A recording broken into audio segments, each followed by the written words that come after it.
La cité Snidovendo a connu une forte affluence ce samedi 1er août à l'occasion de la 3e étape de la caravane ActiJeunes 3.0, une initiative de la fondation Ma Bannière, présidée par la première dame du Gabon, Zita Oligui Nguema. Ce programme de proximité place la jeunesse au cœur de son action en associant prévention, accompagnement social, santé et insertion. Jeunesse, il n'est jamais trop tard pour toi. Tu peux encore renoncer à la drogue. Le refrain dit: je chante Jésus, le sauveur, le faiseur des miracles. Je chante Jésus. La sensibilisation contre les drogues et les stupéfiants occupe une place centrale. Pour mieux toucher les jeunes, certains artistes ont choisi un langage universel, la musique. À travers leurs chansons, ils racontent les conséquences de la consommation des substances psychoactives, mettent en garde contre les dangers de l'addiction et invitent leurs camarades à faire des choix responsables. Une manière de transmettre un message fort en utilisant des codes auxquels la jeunesse s'identifie naturellement. C'est une caravane de prévention, de sensibilisation, d'accompagnement et d'opportunités pour les jeunes.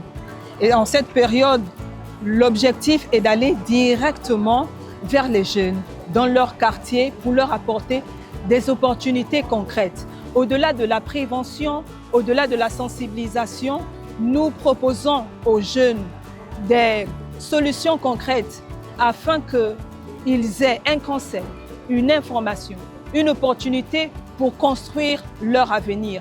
Et aujourd'hui, nous sommes à la 3e étape d'ActiJeunes 3.0. Nous avons une belle évolution du programme. Nous renforçons progressivement nos partenariats, nous améliorons notre organisation à chaque étape et nous recueillons des données pour nous amener à mieux comprendre les besoins des jeunes et à pouvoir adapter donc nos actions futures. Les équipes de l'Agence nationale du médicament et des autres produits de santé accueillent les visiteurs. L'objectif est de promouvoir un usage responsable des produits de santé et de rappeler que la prévention demeure le meilleur moyen de protéger les populations. L'écoute est également au cœur de cette journée. Une importante équipe de psychologues reçoit les jeunes dans des espaces dédiés. Stress, conflits familiaux, dépendance, difficultés scolaires ou mal-être. Les échanges sont parfois intenses. Certains participants, submergés par l'émotion, laissent couler leurs larmes en racontant leur parcours. Des instants de grande humanité qui illustrent l'importance d'offrir à la jeunesse des espaces d'écoute bienveillants, où la parole peut enfin se libérer. La prévention sanitaire est elle aussi largement représentée. Le QG Jeunes, une initiative soutenue par les Nations Unies et l'UNFPA, propose gratuitement des dépistages rapides du VIH, accompagnés de séances de sensibilisation sur la santé sexuelle et reproductive. QG Jeunes est une initiative de l'ONU et de l'UNFPA et nous sommes là aujourd'hui afin d'effectuer des dépistages gratuits et rapides également. Donc c'est-à-dire les personnes viennent, ils se font dépister et ils ont l'occasion d'avoir leurs résultats immédiatement. Une démarche qui permet aux jeunes de connaître leur statut sérologique en toute confidentialité, tout en bénéficiant de conseils adaptés. Autre partenaire engagé, le Programme national de promotion de l'emploi, le PNPE, a mis à profit cette rencontre pour informer les jeunes sur les dispositifs d'insertion professionnelle, les opportunités de formation, l'accompagnement à la création d'activités génératrices de revenus, ainsi que les mécanismes d'appui à l'entrepreneuriat. Le PNPE est une plateforme indiquée pour orienter, pour édifier le jeune qui est en quête d'insertion professionnelle, le jeune qui a besoin de savoir les techniques de recherche d'emploi.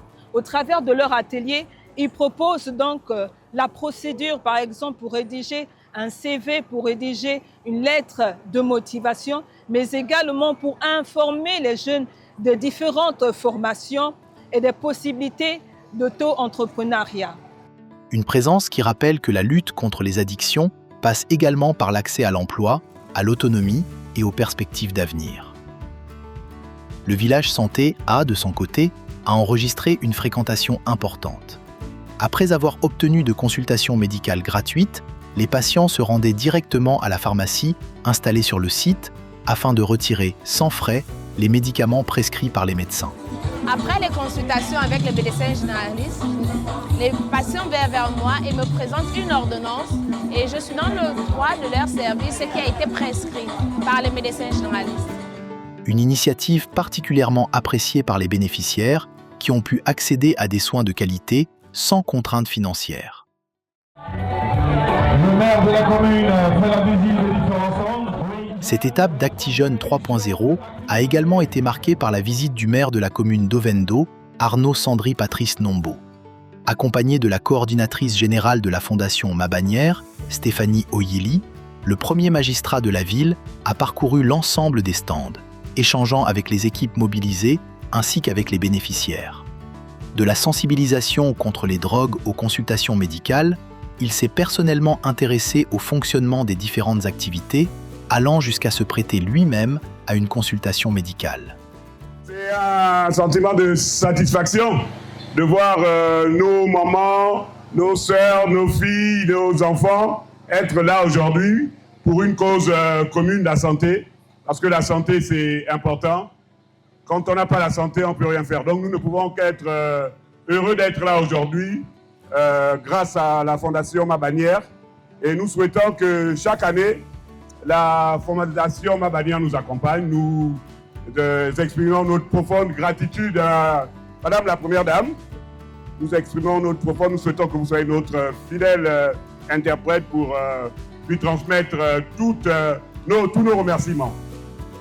Au terme de cette visite, il a salué l'engagement de la Première Dame, Zita Oligin-Nguema, estimant que cette initiative contribue à rapprocher les services sociaux des populations tout en apportant des réponses concrètes aux préoccupations de la jeunesse.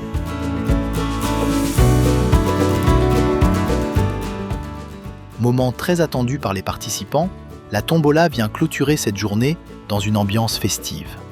L'organisation est rigoureuse, depuis la découpe et la numérotation des billets jusqu'à leur introduction dans l'urne sous le regard attentif du public. Les tirages au sort s'enchaînent, faisant de nombreux heureux gagnants. Équipements électroménagers, cadeaux et autres lots récompensent les participants, offrant à plusieurs familles des présents susceptibles d'améliorer leur quotidien. Je suis content et ravi d'avoir gagné une gazinière à un jeu concours de la Fondation Ma Bannière. Je remercie la Fondation Ma Bannière de nous avoir amené cet événement dans la cité. Des événements pour la jeunesse et j'encourage encore beaucoup d'autres jeunes à pouvoir persévérer dans tout ce qu'ils font et je remercie le Seigneur. À Ovendo, cette nouvelle étape de Actigone 3.0 aura une fois de plus démontré qu'au-delà des animations, la prévention, la santé, l'écoute psychologique et l'accompagnement vers l'emploi peuvent se conjuguer dans une même dynamique. Une approche de terrain portée par la Fondation Ma Bannière qui poursuit son engagement en faveur d'une jeunesse mieux informée, mieux accompagnée et résolument tournée vers l'avenir.